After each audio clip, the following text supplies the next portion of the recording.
just read it. Okay. Oh. Question. Oh, question for you. Ask your question.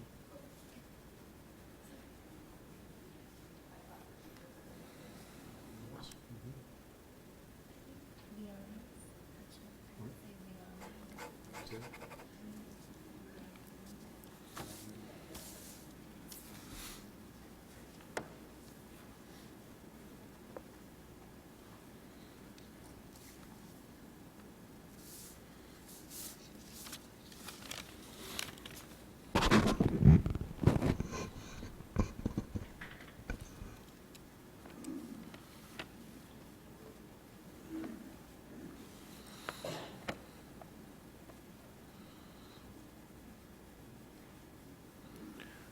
Okay, we'll get started even though we don't have a huge turnout. Hopefully people will come in a little later. If not, hopefully we'll have some good dialogue, and those that are here will give their opinions to our member of the governor's office and Mr. Jacks behind me, who is a member of the state board. I'm Mike Feil, Mohave County School Superintendent, and I'd like to thank you for coming out tonight to the State Board of Education K-12 Academic Standards Public Input Meeting. As you know, the State Board of Education is by law responsible for setting policies for Arizona Public Schools, including the minimum requirements of what students are expected to learn, also known as academic standards. In March, Governor Ducey tasked the State Board of Education with reviewing Arizona math and English language arts standards in order to ensure that standards are vetted, approved, and controlled by Arizona, and that they are best for Arizona students. In April, the State Board of Education established the Arizona Academic Standards Department Committee to oversee the Department of Arizona Mathematics Standards and Arizona English Language Arts Standards. Public input plays an important role in the reviewing process. In addition to creating a website that allows parents, teachers, and community members to review the current standards and provide their thoughts on how the standards can be improved. Committee members wanted to give stakeholders across the state a chance to voice their opinion in person. As part of the review process, members of the Standards Development Committee are here with us today to hear your thoughts and feedback regarding Arizona academic standards. I'd like to introduce the committee member here tonight, Cameron Renone. She's right here in front. And also here tonight is Roger Jacks. He's Kingman Unified School District Superintendent and also a member of the State Board of Education. Before we get started, I just want to introduce a few people that are here. One of the county supervisors, Gene Bishop, is in attendance. Gene? One of the, Brad Gardner, who's a member of the administrative team at Lake Havasu Unified School District, and a Lake Havasu Unified School District board member, Nicole Cohn. So that is who we have here right now. If anyone else comes in that I feel we need to introduce, I'll introduce them. But we'll get started. Mr. Jacks, you have a little bit of information to give folks, and we'll get started. Okay, thank you, Mike. Hello, and thank you again for joining us this evening. As the Standards Development Committee continues to review Arizona's educational standards, we wanted to give stakeholders as many avenues as possible to express their opinions regarding the standards, what you like, what you don't like, and what you think these standards should look like moving forward. We value and appreciate you taking the time to be here tonight, and we'll be taking notes on your comments and sharing those with the full committee. If you would like to share your thoughts, please fill out a public comment form located on the table in the back of the room. Staff will be entering your comment card information into the online public comment form on the Academic Standards website. Be sure to write down the general topics you plan to speak about on your public comment card, as well as your email address and zip code. This information is needed to input comments into the online comment system. Please also note that this meeting is scheduled to run for an hour. so we'd like to keep public comments to around 3 minutes each. If we run out of time, staff will collect any remaining comment cards and enter into the online comment system. You may also feel free to enter further comments via the Academic Standards website between now and Friday, November 20th. The public comment website address is k12standards.az.gov/comments-standards. Also wanted to emphasize that the purpose of this evening's meeting is for our education policies and administrators to be able to listen to and understand your thoughts. We will not provide a formal presentation, so you and your comments will drive this meeting. Again, thanks for being here. And now I'd like to open up the floor for comments and thought we'd start with Mr. Marv Robinson. Marv?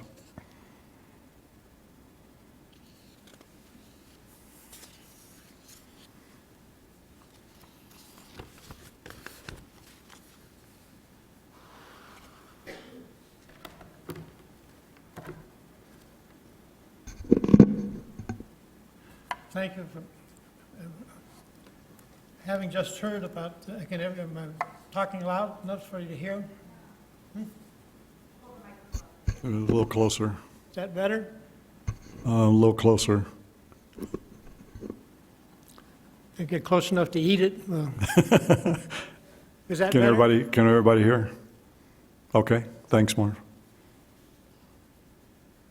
I probably won't be commenting as specifically on Common Core as in general on standards.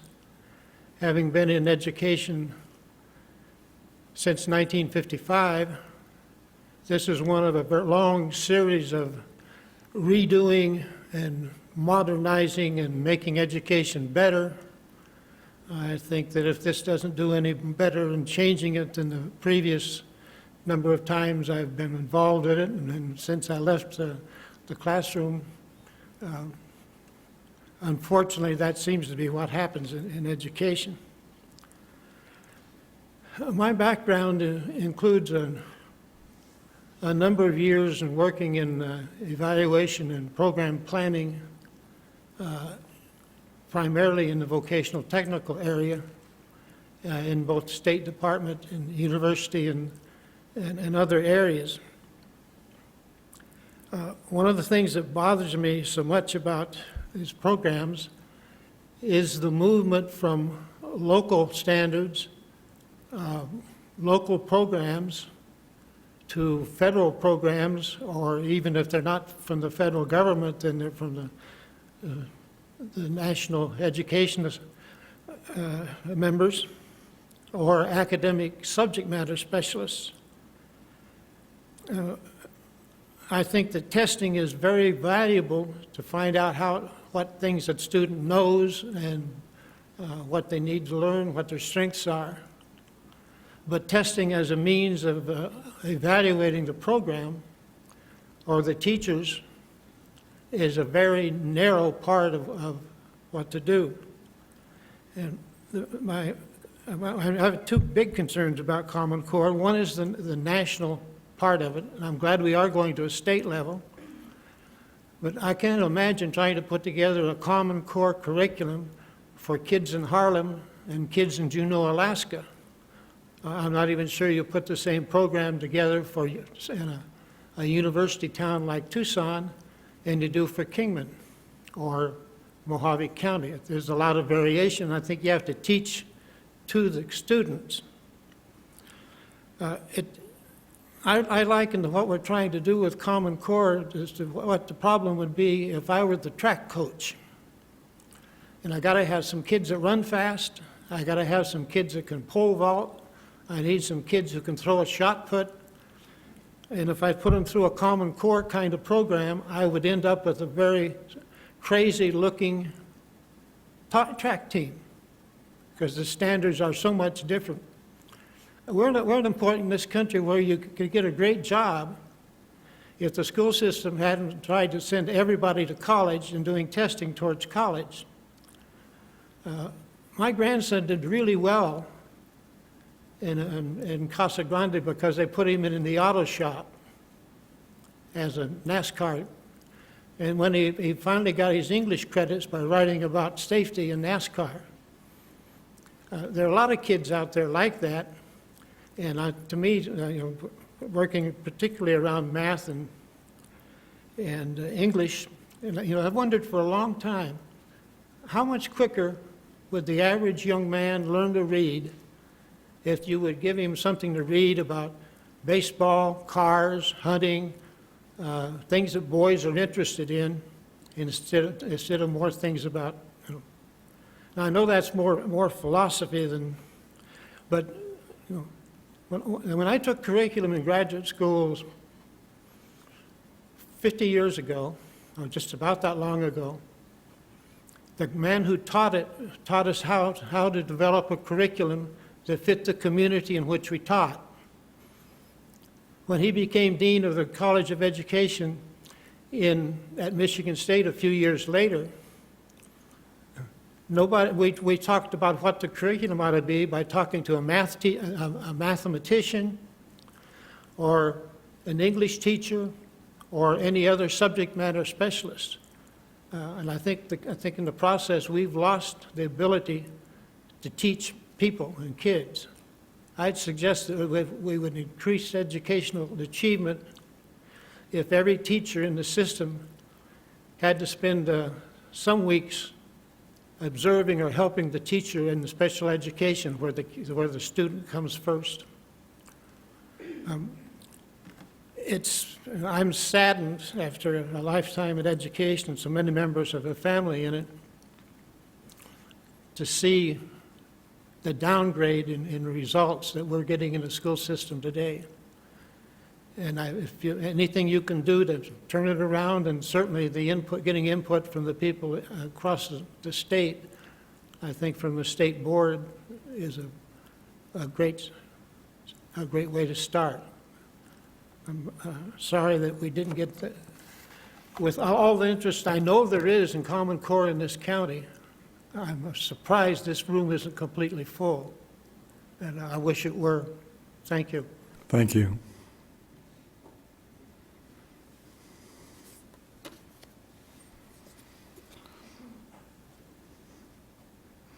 Next, we have Joanne Vonyu. Thanks.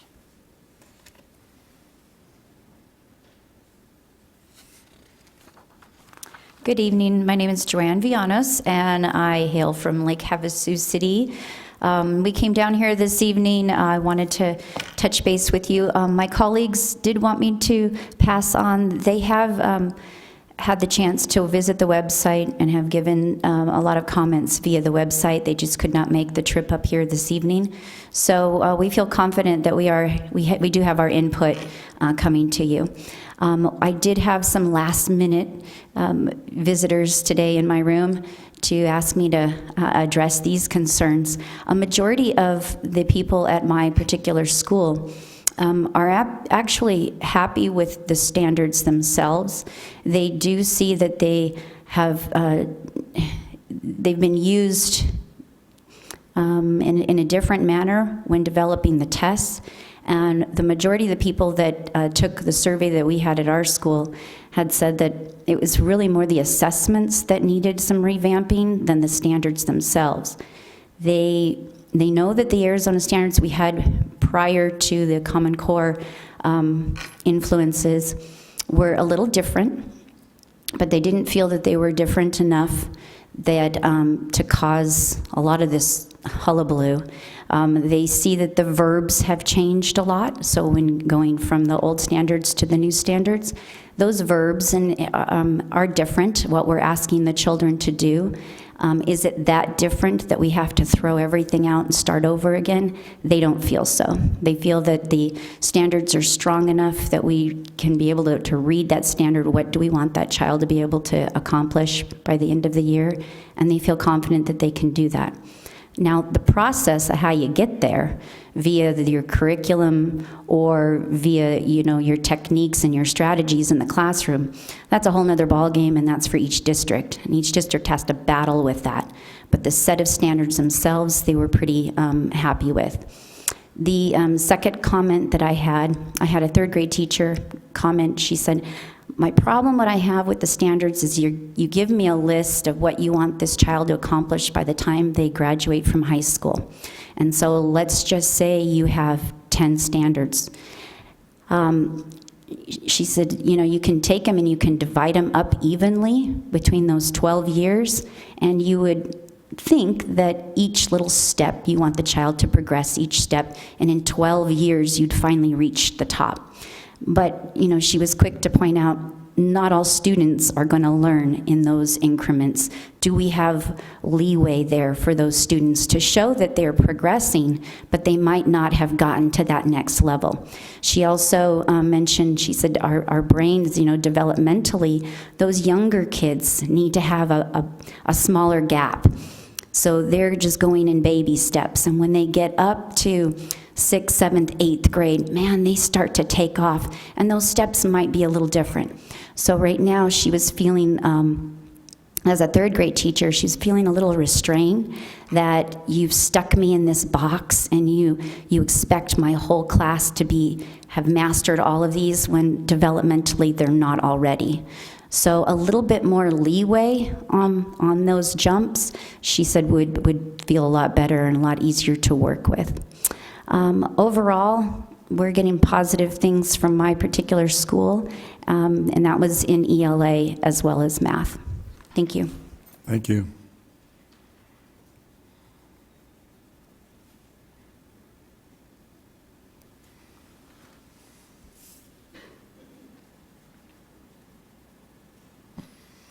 Next we have Marlene Travadon.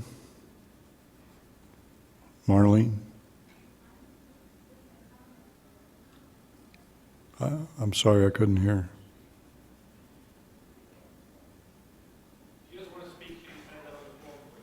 Oh, okay. We have the comments on the card.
Okay, thank you.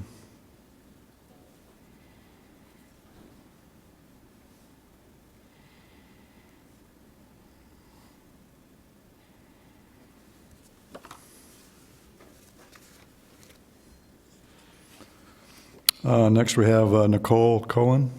Nicole?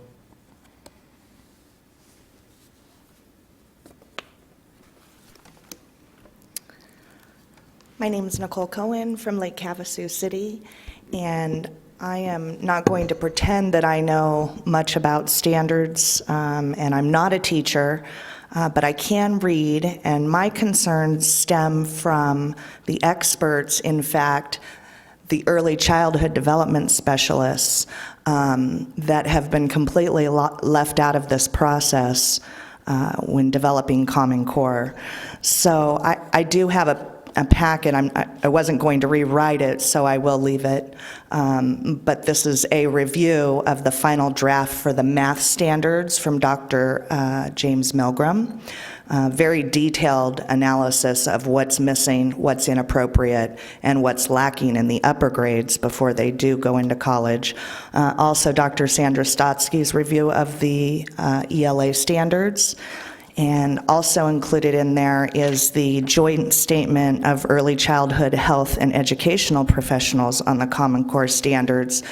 over 500 professionals that are particularly concerned with the K through 3 standards. And since all the standards are built upon those, if we've got younger children that are going to struggle with these standards because everybody doesn't fit in the same box, where's that going to leave the rest of the standards? I did want to point out maybe just a couple of very specific standards. In the kindergarten, I'm looking at the kindergarten mathematical standards placement. And so I'm looking at KCCA1, count to 100 by ones and tens. This specific standard, while some kindergartners may be able to do that, that would be the exception, not the rule, according to James Milgram. He's one of them. That was one of his standards he was concerned with, as well as these early childhood development specialists and early childhood educators. So also the operations in algebraic thinking, I know that the cognitive development stage is pre-operational for 5 and 6 in kindergartners. So they're semi-logical and they're not able to think abstractly. So the idea that this is even written into the kindergarten standards is somewhat confusing. And over in the mathematical practices area, it talks about reasoning abstractly and quantitatively, construct viable arguments and critique the reasoning of others. Again, we're talking about kindergarten, attend to precision. I know that there are some students that may be able to breeze through these type of standards at that level, but at what cost is my question. What are they sacrificing to get there? How much play-based time are they losing?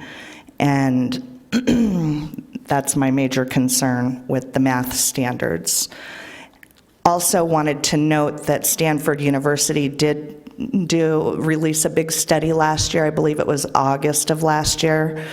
And they did an fMRI. I can't remember the whole entire study. I don't have it in front of me, but it's easy to look up. But it seemed like the basic of the study was that doing away with the rote memorization and the recall, which uses the brain's most efficient and fastest function, in favor of the problem-solving analytical mode, which is the brain's most deliberately slowest function, is disorganizing the young minds, and it's not allowing for the framework for the higher level math that we're saying we want our children to engage in, because their brain power is being used for processing the basic math facts. So I think that it's really important that we don't do away with memorizing basic math facts in the early grades. And as far as the English language arts standards, I just wanted to, again, in the kindergarten grades, because this is, the beginning, this is when kids first develop their love or hate of school, really. I mean, it's their first introduction if they haven't been to preschool. And so I'm looking at kindergarten standard for the English language arts. It's KW5 under the writing standards, and it's asking, with guidance and support from adults, respond to questions and suggestions from your peers and add details to strengthen writing as needed. So kindergartners are going to school, and this is their first opportunity to learn how to be independent. And one of the first things that we're doing is we are asking them to elicit responses and input from their peers, add details, and adjust their writing. I find that really inappropriate, and it goes down the line under the writing standards. There's quite a few that are along that same line. And then also in the K.RI.10, actively engage in group reading and informational and functional tests, including history, social studies, science, and technical texts with purpose and understanding. Again, we're talking about kindergartners, and I haven't been able to find any research that shows any long-term advantage of being able to read in kindergarten. Some kids do it in kindergarten, some kids do it in first grade, some in second grade. But what we're asking as a base level, as the standard that they must meet, seems really inappropriate for our youngest learners. And then the last thing I wanted to state was there was some concern when I first started reading, and I know we're not under the Park Consortia anymore, but I still know that it's part of our Race to the Top agreement, is that we have somehow, and I can't find the verbiage in the new contract yet, but we have our universities have agreed not to remediate incoming freshmen who have passed a Common Core test. So the way that it's written here is students meeting the college and career-ready standards will be eligible to be placed into credit-bearing rather than remedial courses in all public 2- and 4-year post-secondary institutions in all participating states. So that seems to me and to others that now we have K-12 dictating what our universities are going to be teaching. And to me, that seems like the ultimate dumbing down. If the universities have to lower their standards to make sure that they place children in, or incoming freshmen in credit-bearing classes, even if they're not ready, that seems like a big problem that should be addressed on the other end. So thank you. Thank you, Nicole.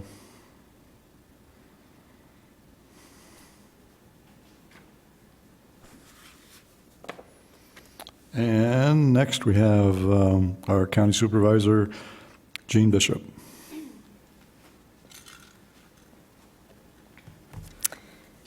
Good evening, and thank you for giving me the opportunity to speak on Common Core. But basically, I want to take my microphone time and talk about remote Northwest Arizona. There are some communities that are in my district, namely Dolan Springs, Meadview, Chloride, and White Hills, who have students from junior high school and high school age that are being bused to Kingman and Golden Valley daily. These students get up in the dark of the morning and they return home in the dark of the evening, leaving very little family time. They try to do their homework on the school buses, and they do the best they can, but they really don't have any adult guidance. And Common Core is difficult for all of us to understand, but they do the best they can. I believe that the race to the top has placed many of us on the bottom.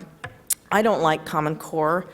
I've got a 4th grade granddaughter that doesn't like Common Core. I think the dumbing down of our future leaders is ridiculous. But my main concern right now is education of any type for these students in Dolan Springs and the other remote communities.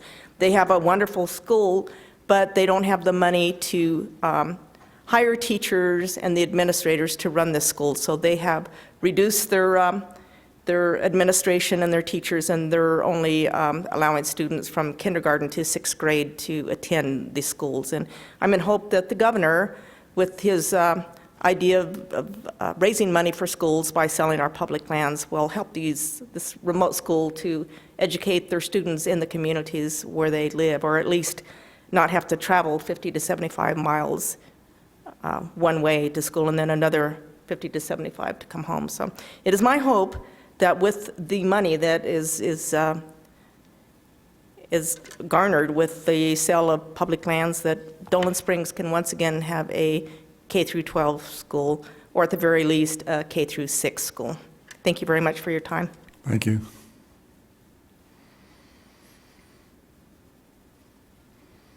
We have anybody else in the auditorium? Yes. Additional question I forgot to mention.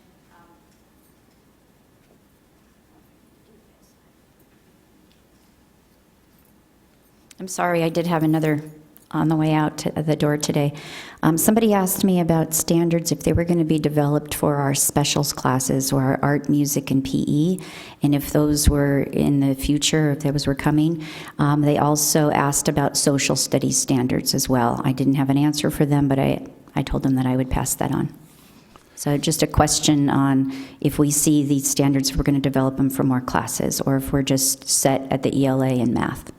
Thank you. Okay, thanks. Next, may I make a brief comment? Sure.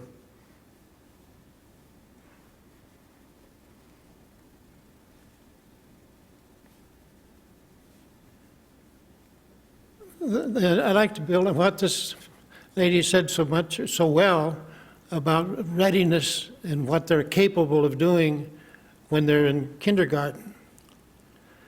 This is just as true up through the middle grades in high school and junior high. And so much of the curriculum being built by specialists in the field, and the lack of having people who understand how the human brain develops and how people develop does cause, I think, a lot of problems along the way. I think that's what I was trying to say when you're teaching really people. That, we understand it in kindergarten, but it's just as true in the 7th, 8th, and 9th grades, or even on up. And one other thing, we're talking about prepare for college and career readiness. I don't see anything in here that does anything specifically for preparing people for career readiness. We're doing it in terms of testing for college, Common Core to get you into college. And what percentage of our students actually go to college and graduate from college? And what do we do for all of those who don't? Thank you. Okay, thanks, Mark.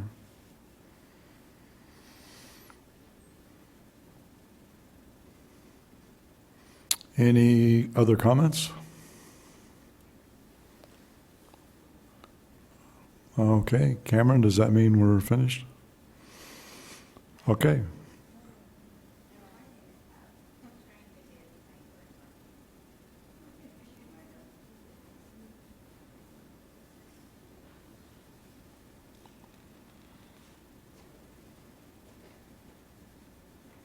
Hi, I'm Carol Nowakowski, and I teach in Lake Havasu for the last 22 years. I've taught in middle school grade levels, now 5, 6, and in the past 7, 8. I want to start off by saying something that I read on a friend's Facebook post. 6 plus 3 equals 9, but so does 5 plus 4. The way you do things is not always the only way to do them. Respect others' people's way of thinking. Another word for this is called differentiation. Our current Arizona State K-5 math standards allows for this opportunity. It allows all of our students the opportunity to learn and understand numbers. Unfortunately, without this foundation that is being laid in the K through 5 math standards, our students are going to struggle. I've seen it. They struggle at the upper levels. Beginning in the 5th and then seen throughout the 6th grade math standards, those standard algorithms that we all know and love, they begin to show up. Our comfort zone is with those because that's how we learned. But that is not how our children learn. They are in a different age now, the technology age, that we did not grow up in. We knew fractions and we knew decimals because we had to. Our students now don't. And so our foundation that we're laying in our K through 5 math standards that are current is extremely important to have. As far as career readiness, our ELA standards are meeting that. I work with the reading as well and writing. And our career and our ELA standards in the writing and reading at the 5th and 6th and on up levels, they are preparing our children for not only college, but also for careers.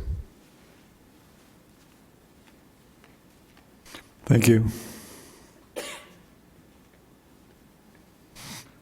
Okay, well, I want to thank everybody for attending tonight. Thank you very much.